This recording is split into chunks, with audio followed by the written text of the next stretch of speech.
নমস্কার। ফান্ডাদার এই এসি সিরিজের সম্ভবত সবচেয়ে জনপ্রিয় ভিডিও হতে চলেছে এটি, এবং এই দুর্দান্ত ভিডিওতে আপনাদের সবাইকে স্বাগত।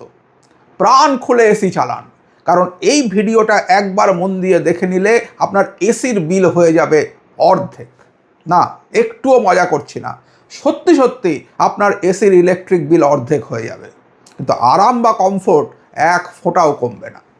কি ভাবছেন কোনো ম্যাজিক, কোনো কালা জাদু? না, কোনো কালা জাদু বা ম্যাজিক নয়, একেবারে নিখাদ বিজ্ঞান। শুধু আমরা 4-5টি বিজ্ঞানসম্মত নিয়ম মেনে চলবো আর আপনার এসির বিল হু হু করে কমতে থাকবে। আমি ফান্ডাদা গ্যারান্টি দিচ্ছি। তবে মজার একটা ব্যাপার কিন্তু আছে, আপনার এসির বিল কমবে মানে কারেন্ট কম পড়বে, আর কারেন্ট কম পড়া মানে আসলে আপনি কিন্তু পরিবেশকে বাঁচাচ্ছেন। এ হলো এক ঢিলে দুই পাখি মারা। বিল কম আসায় আপনি হাসছেন, আর কারেন্ট কম পড়ায় প্রকৃতিও হাসছে। তাহলে আর কি, চলুন এই সুপার ইন্টারেস্টিং ভিডিওটা শুরু করা যাক। তবে শুরু করার আগে যে কথাটা সবসময় বলি, ফান্ডাদা মানেই কিন্তু এরকমই জীবন বদলে দেওয়া সব ভিডিও, আপনাদের প্রতিদিনকার জীবনকে আরও একটু সুন্দর, আরও একটু সহজ করে তোলার সব ইনফরমেশন। তাই চ্যানেলটাকে যদি এখনও সাবস্ক্রাইব না করে থাকেন তাহলে প্লিজ, আর হ্যাঁ, বেল আইকনটা প্রেস করতে ভুলবেন না কিন্তু, তাতে যখনই আমরা এই ধরনের দুর্দান্ত ভিডিও নিয়ে আসব আপনি সঙ্গে সঙ্গে নোটিফিকেশন পাবেন।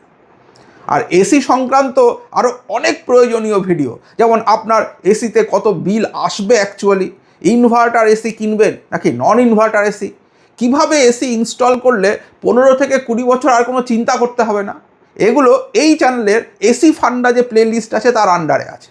সেগুলো দেখে নিলে আর আপনাকে কেউ এসি কিনতে বোকা বানাতে পারবে না। তাহলে চলুন এবার ভিডিওতে ফিরি। আসলে আমাদের এসির বিল বেশি আসে মূলত দুটি কারণে।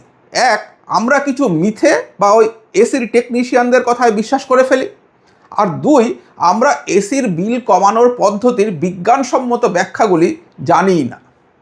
আজ আমরা এই ভিডিওতে এই দুটি বিষয় নিয়ে আলোচনা করব, আর আপনারা দেখবেন যে আপনাদের এসির বিল কীভাবে ঝপঝপ করে কমতে থাকে। প্রথম যে বিজ্ঞানসম্মত উপায়টি আমরা দেখব সেটা হচ্ছে এই বডিজ থার্মাল কমফর্ট। এইটা একটা অদ্ভুত জিনিস। আসলে আমরা অনেকেই বিভিন্ন রকম টেম্পারেচারে এসি চালাই। কেউ চালাচ্ছেন 18-তে, কেউ 16-তে নামিয়ে দিচ্ছেন, কেউ 20-তে রাখছেন, কেউ আবার 22-23-এ রাখছেন, কেউ 25-এ রাখছেন। তো এই যে ডিফারেন্ট ওয়েতে লোকে এসি চালাচ্ছেন তার প্রধান কারণ হচ্ছে, বা ডিফারেন্ট টেম্পারেচারে এসি চালাচ্ছেন তার প্রধান কারণ হচ্ছে যে এর পিছনের বিজ্ঞানটা আমরা জানি না। এই বিজ্ঞানটাকে বুঝতে হলে আপনাদের প্রথমে এই থার্মাল কমফর্ট ব্যাপারটাকে বুঝতে হবে। মূলত আমাদের শরীর একটা পার্টিকুলার টেম্পারেচারে খুবই আরাম বোধ করে। আসলে আমরা এসি কিনি বা এসি চালাই কেন? আমরা আমাদের দেহের মধ্যে সেই আরামটা বা সেই কমফর্টটা চাই বলে। গরমে আমাদের কষ্ট হয়, সেই কষ্টর থেকে আরাম পেতে আমরা এসি চালাই। কিন্তু কোন টেম্পারেচারে এসিটা চালালে আমাদের দেহে সত্যি আরাম বোধ হবে সেই জায়গাটা কিন্তু আমরা জানি না। আসলে এই যে থার্মাল কমফর্ট জোন, যে জোনটা আমাদের থার্মাল কমফর্ট দেয়, সেই জোনটা বেসিক্যালি এক একটা মানুষের জন্য কিন্তু এক এক রকম, বা বলতে পারেন এক একটা জায়গার মানুষের জন্য এক এক রকম। যারা খুবই ঠান্ডার দেশে বাস করেন, যেমন ধরুন দার্জিলিংয়ে বাস করেন, সিকিমের গ্যাংটকে থাকেন বা সিকিমেই থাকেন, বা ধরুন হিমাচল প্রদেশে থাকেন, কাশ্মীরে থাকেন, বা ইউরোপে কান্ট্রিগুলোতে থাকেন, বা নর্থ আমেরিকা বা কানাডায় থাকেন, এইখানে যেখানে অর্থাৎ শীতকালে টেম্পারেচার 0-রও কমে নেমে যায় এবং গরমকালে কোনো সময়ই টেম্পারেচার ওই 27-30-এর বেশি ওঠে না, এই যে জায়গাগুলো, তাদের যে থার্মাল কমফর্ট, আর আমরা যারা ধরুন কলকাতায় বাস করি, যারা পুরুলিয়াতে বাস করি, যারা ধরুন দিল্লি মুম্বাইয়ে বাস করি, তাদের যে থার্মাল কমফর্ট, এই দুটো কিন্তু আলাদা। আমরা না বুঝে ওই ইউরোপিয়ানদের থার্মাল কমফর্টের মতো আমাদের এসিকে চালাই, যে কারণে আমাদের এসির বিল বেশি আসে। আমি আর একটু ডিটেলে বুঝিয়ে দিচ্ছি। সাধারণভাবে আমরা যারা গরমের দেশে বাস করি তাদের থার্মাল কমফর্ট হচ্ছে মোটামুটিভাবে 25 থেকে 27 ডিগ্রি সেলসিয়াসের মধ্যে। এইটা হচ্ছে তাদের থার্মাল কমফোর্ট, যারা আমরা গরমের দেশে বাস করি, অর্থাৎ যেখানে টেম্পারেচার 35, 40, 45 উঠে যায়, তাদের ক্ষেত্রে গরমকালে এবং মানে বছরের বেশিরভাগ সময়টা গরমের আবহাওয়ায় বজায় থাকে, তাদের ক্ষেত্রে এই তাদের বডির থার্মাল কমফোর্ট 25 থেকে 27-এর মধ্যে ভ্যারি করে। যাদের ধরুন খুব গরম বেশি লাগে তাদের ক্ষেত্রে ওটা 25 ডিগ্রি মতন। যাদের ধরুন গরম ঠান্ডা ওরকম ব্যাপার নেই যে কোনোটা বেশি বা কম লাগে, তাদের ক্ষেত্রে ওটা 26। আর যাদের একটু ঠান্ডা ঠান্ডা ভাবটা বেশি লাগে তাদের ক্ষেত্রে ওটা 27। কিন্তু জোনটা কিন্তু এই 25 থেকে 27-এর মধ্যেই থাকবে।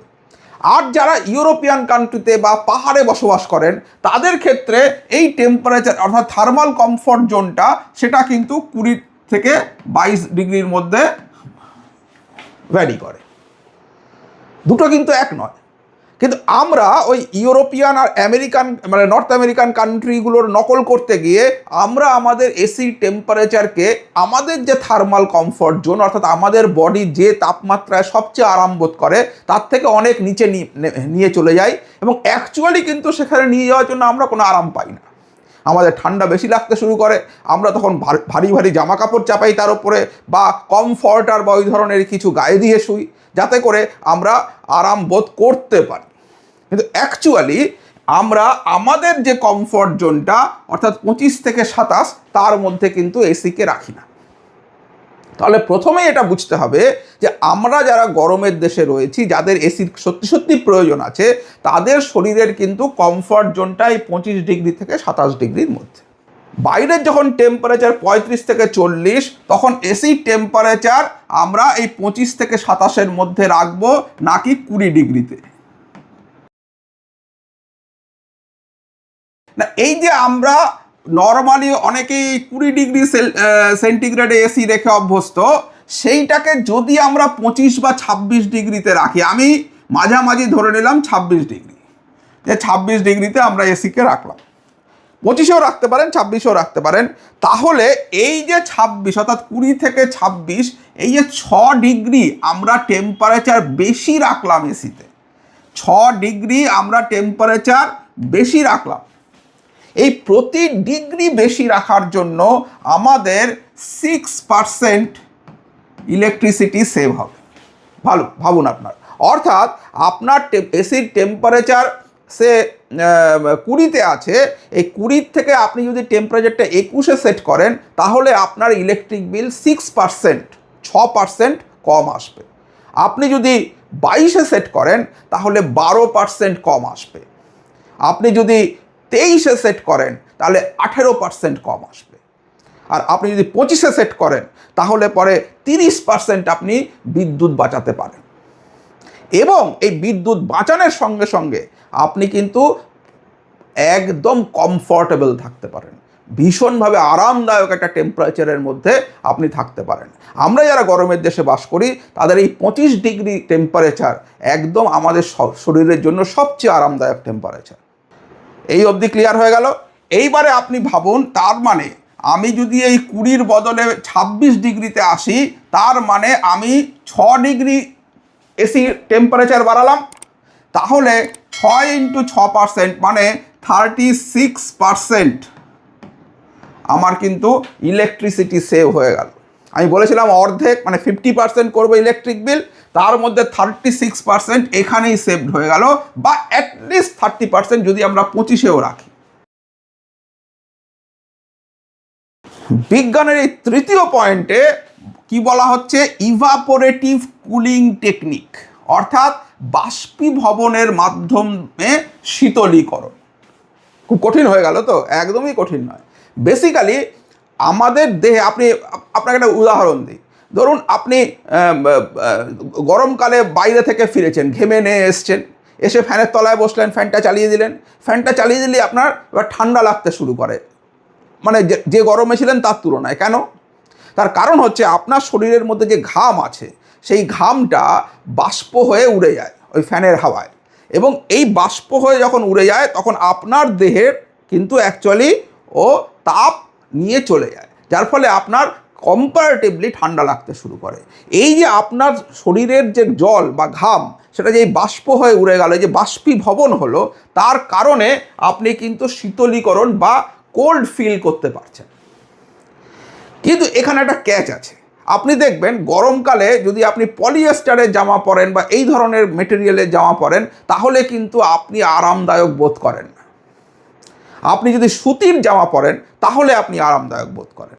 তার কারণ হচ্ছে এই সুতির জামা কাপড়ের মধ্যে দিয়ে হাওয়া চলাচল করতে পারে, এবং এই হাওয়া চলাচল করতে পারে বলেই সুতির কাপড় গরমকালে আমাদের এত কমফর্ট দেয়। ক্লিয়ার হলো? এবার এই এসি চালানোর সঙ্গে সঙ্গে আমরা যদি সুতির কাপড় ইউজ করি, আপনি দেখবেন অনেক অফিসে 20 ডিগ্রিতে টেম্পারেচার নামিয়ে দেওয়া হয়েছে, লোকে কোট পরে অফিস আসছে। এটা হচ্ছে ওয়েস্টেজ অফ আওয়ার রিসোর্সেস। তাহলে 25 থেকে 27-এর মধ্যে এসিকে রাখুন। আর দ্বিতীয় হচ্ছে সুতির জামা কাপড় ইউজ করুন। এই এসি যখন চালাচ্ছেন তখন হালকা সুতির জামা কাপড়, তাতে করে কিন্তু আপনি অনেক বেশি স্বাচ্ছন্দ্য বোধ করবেন। এবার এর আবার দুটো পার্ট রয়েছে।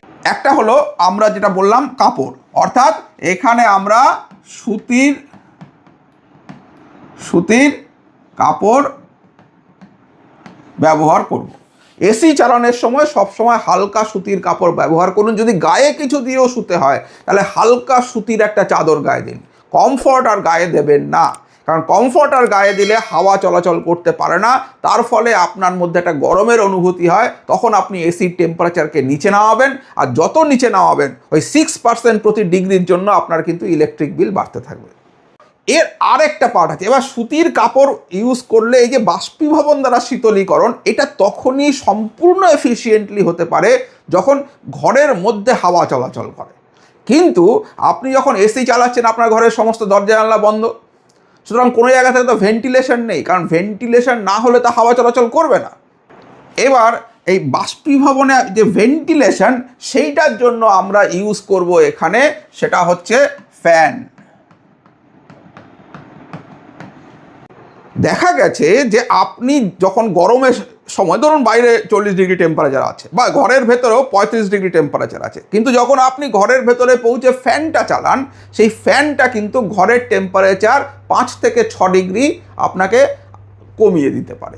এই 5 থেকে 6 ডিগ্রি টেম্পারেচার কমানোর আরামটা কিন্তু আপনি ফিল করতে পারেন ঘরের মধ্যে। এটা হচ্ছে ফ্যানের কাজ। তাহলে ফ্যান চালানো মাত্র কি হয়, এয়ারের সার্কুলেশন শুরু হয়। এয়ার সার্কুলেশন হলে এবং যদি আমাদের গায়ে সুতির জামা কাপড় থাকে, তাহলে সেই আমাদের যে ঘাম বা ঘাম জাতীয় পদার্থ তার বাষ্পীভবন হবে, এবং তার ফলে আমাদের শরীর কিন্তু শীতল হবে। এবার এই ব্যাপারটাকে আমরা এসির ঘরে কি করব, আমরা ফ্যানের মাধ্যমে এই ভেন্টিলেশনটা নিয়ে আসব। আর আমি আগেই বলেছি, ফ্যান মানে হচ্ছে টেম্পারেচার আরও 5 থেকে 6 ডিগ্রি কমে গেল। তার মানে কি দাঁড়ালো?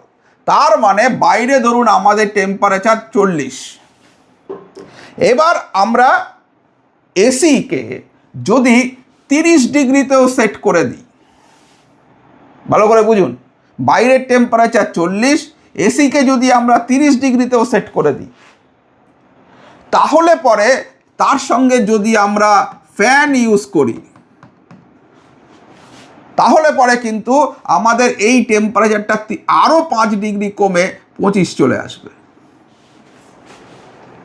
অর্থাৎ 40 ডিগ্রিতে বাইরে যখন টেম্পারেচার, আমরা যদি ফ্যানটাকে চালাই, আমরা এসির টেম্পারেচারকে 30-এ সেট করতে পারবো 20-র বদলে। এবং এইটা যদি আপনি করতে পারেন, তাহলে পরে কি হচ্ছে দেখুন, আপনি অ্যাকচুয়ালি আপনার অভ্যাস ধরুন 20 ডিগ্রিতে এসি টেম্পারেচার সেট করা বা সে 22 ডিগ্রিতে সেট করা, সেখানে আপনি সেট করছেন 30 ডিগ্রিতে, অর্থাৎ এই ডিফারেন্সটা কত, 8 ডিগ্রির। আর 8 ডিগ্রি মানে কত, 6-8-এ প্রত্যেক ডিগ্রি এসির টেম্পারেচার আপনি যখন বাড়াচ্ছেন, তখন প্রত্যেক ডিগ্রির জন্য আপনার 6% বাড়ছে। তাহলে এই 8 ডিগ্রি বাঁচানোর জন্য মানে হচ্ছে 8 × 6 মানে হচ্ছে 48% আপনার ইলেকট্রিক সেভ হচ্ছে। হবেই হবে, এটা বিজ্ঞান। তাহলে আপনি ভাবুন যে আপনারা এইটা না জেনে এসির টেম্পারেচারকে ওই যে কোনো একটা জায়গায় সেট করতেন, করে চাদর মুড়ি দিয়ে এই করে ওই করে শুতেন, ঠান্ডা লাগতো, ঠান্ডার মধ্যে কাঁপতে কাঁপতে শোয়া, এইগুলো একদম এর কোনো প্রয়োজন নেই। আপনারা এসির টেম্পারেচারকে 30-এ রাখুন, গরমকালেও যখন বাইরে 40 তখন এসির টেম্পারেচার 30-এ রাখুন, ফ্যানটা চালিয়ে দিন, এবং তাতে করে আপনি কিন্তু 48% অফ ইলেকট্রিসিটি সেভ করতে পারবেন। 48%। অর্থাৎ তাহলে এখন অবধি আমরা কি কি পেলাম? এক হচ্ছে এসির টেম্পারেচারকে আমাদের থার্মাল কমফর্ট জোনের মধ্যে রাখুন। 2, সুতির কাপড় পরুন ওই সময়ে যখন গরম, এবং যখন এসি চলছে ঘরের মধ্যে তখনও সুতির কাপড়, পাতলা সুতির কাপড় ইউজ করুন গায়ে পরার জন্য, এবং ফ্যানের সাহায্য নিন। কারণ ফ্যানের ক্ষেত্রে কত ওয়াটেজ আছে? 50 ওয়াট, 60 ওয়াট, 70 ওয়াটে ফ্যান চলে। আর এসি কততে চলে? 1500 ওয়াট। সুতরাং এই যে ডিফারেন্সটা হিউজ। আপনি ওইখানে মানে 6% বাঁচাচ্ছেন, মানে 1500 ওয়াটের 6% বাঁচিয়ে দিচ্ছেন। সো এটা একটা হিউজ সেভিং আপনার কিন্তু আসবে। এরপরে আমরা যে জিনিসটা দেখব সেটা হচ্ছে যে আপনি যদি নতুন এসি কেনেন তাহলে পরে আপনি সঠিক টাইপের এসি কিনুন। এই সঠিক টাইপের এসি যদি আপনি কেনেন আপনার কিন্তু বিল প্রায় 30% থেকে 40% বেঁচে যাবে। অর্থাৎ ইনভার্টার টাইপের এসি কিনুন। আমি এই ব্যাপারে ডিটেল অ্যানালিসিস করে দেখিয়েছি যে ইনভার্টার এসির তুলনায় নন ইনভার্টার এসির দাম যদি একটু কমও লাগে তাহলে পরেও কেন ইনভার্টার এসি কেনাই বুদ্ধিমানের কাজ, সেই ভিডিওটা অবশ্যই দেখে নিন। কারণ সেই ভিডিওতে এই ইনভার্টার এসি বনাম নন ইনভার্টার এসি, সেই ভিডিওতে আমি এই ব্যাপারে একদম পরিষ্কার করে দিয়েছি। কিন্তু আপনার যদি অলরেডি এসি থাকে এবং সেটা নন ইনভার্টার যদি এসি থাকে তাহলে তো আপনার কাছে সেই সুযোগ নেই। সেই ক্ষেত্রে আপনি ওই রুলটা ফলো করলে কিন্তু আপনি সত্যি সত্যি এসির বিলে 50%-এর বেশি বাঁচাতে পারবেন। আমরা 48% কিন্তু অলরেডি বাঁচিয়ে দিয়েছি। এবার আমরা আসছি এর পরের পয়েন্টে, আরও আমরা কিন্তু কমাতে পারি। আমরা এইটাকে কমিয়ে 60-70%-এ নিয়ে যেতে পারি এসির বিল, মানে এসির বিলকে 60 থেকে 70% কম করতে পারি। সেইটাই এবার আমরা আসছি। এইখানে আবার আমরা বিজ্ঞানের সাহায্য নেব।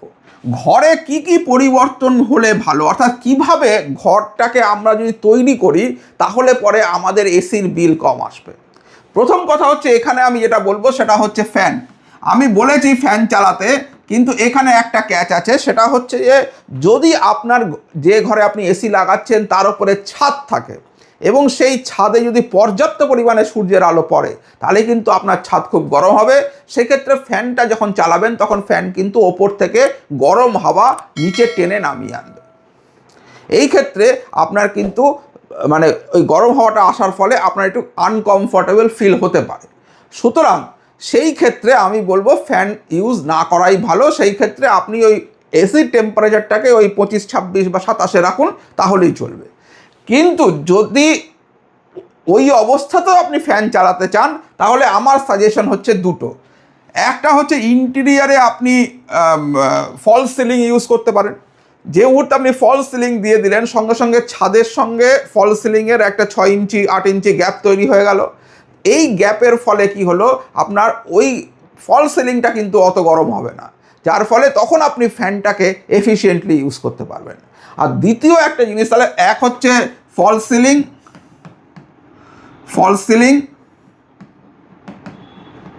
আর দুই আরেকটা বলবো, সেটা হচ্ছে যে ছাদের ওপরটা যদি আপনি হোয়াইট টাইলস লাগাতে পারেন, বা হোয়াইট টাইলস লাগালে পরে ব্যাপারটা একটু বেশি কস্টলি হয়ে যায়, কিন্তু আপনি যদি একটি সাদা রঙও করে দিতে পারেন, বিশেষ করে ওই যে ড্যাম্প প্রুফগুলো, এগুলো সব সাদা রঙে পাওয়া যায়, ওইটাই যদি আপনি ছাদের ওপর ওই ড্যাম্প প্রুফ লাগিয়ে দিতে পারেন, আপনার ছাদটা যদি সাদা হয়ে যায় তাহলে কিন্তু আপনার ঘরের টেম্পারেচার অনেক কমে যাবে, এবং সেই ক্ষেত্রে এসি ফলস সিলিং এর জন্য আপনার কিন্তু এসি মানে বিলিংয়ে প্রায় 10% ডিফারেন্স চলে আসবে। আর ওপরে ছাদের ওপরে যদি আপনি ওটা করতে পারেন তাহলে তার সঙ্গে আপনি অ্যাড করুন আরও 5% ডিফারেন্স চলে আসবে। অর্থাৎ ছাদের ওপরটা সাদা করা আর ভেতরে ফলস সিলিং করা, এই দুটো কাজ করলে আপনি কিন্তু আপনার এসির বিলে 15% মতো, অর্থাৎ 15% মতন বাঁচিয়ে ফেলতে পারবেন। এবং এইগুলোর মানে কি? এগুলোর মানে হচ্ছে আপনাদের যেটা জেনে রাখা ভালো যে আমাদের যে মানে পরিবেশ দূষণ, সেই পরিবেশ দূষণের 10% কিন্তু অ্যাকচুয়ালি হয় এই এসির থেকে।